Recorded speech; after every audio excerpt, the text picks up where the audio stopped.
இந்த பொம்மை அழகா இருக்கே. இது வந்துச்சு. ஐயோ, பொட்டு வைங்க வந்துட்டேனே. மிஸ்டேக் போட்டேன். மேக்கப் எல்லாம் பண்ணிருக்கேன். அம்மா எப்ப பார்த்தாலும் பொட்டே விழுந்துடுறாங்க. சரி, அம்மா கிட்ட போய் கேட்போம். என்ன போட்டு வைக்கலாம்? அம்மா கிட்டே கேட்போம். அம்மா, எனக்கு நீர் டிசைன் வச்சுடுங்கம்மா.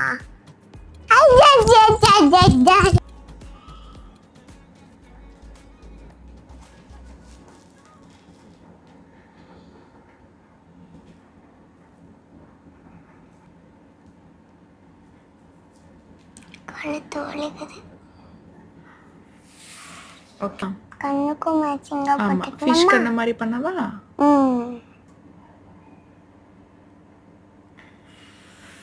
இப்போ இந்த சைடு தெரியுதாப்பா? ஓகே. போட்டுக்கலாம்.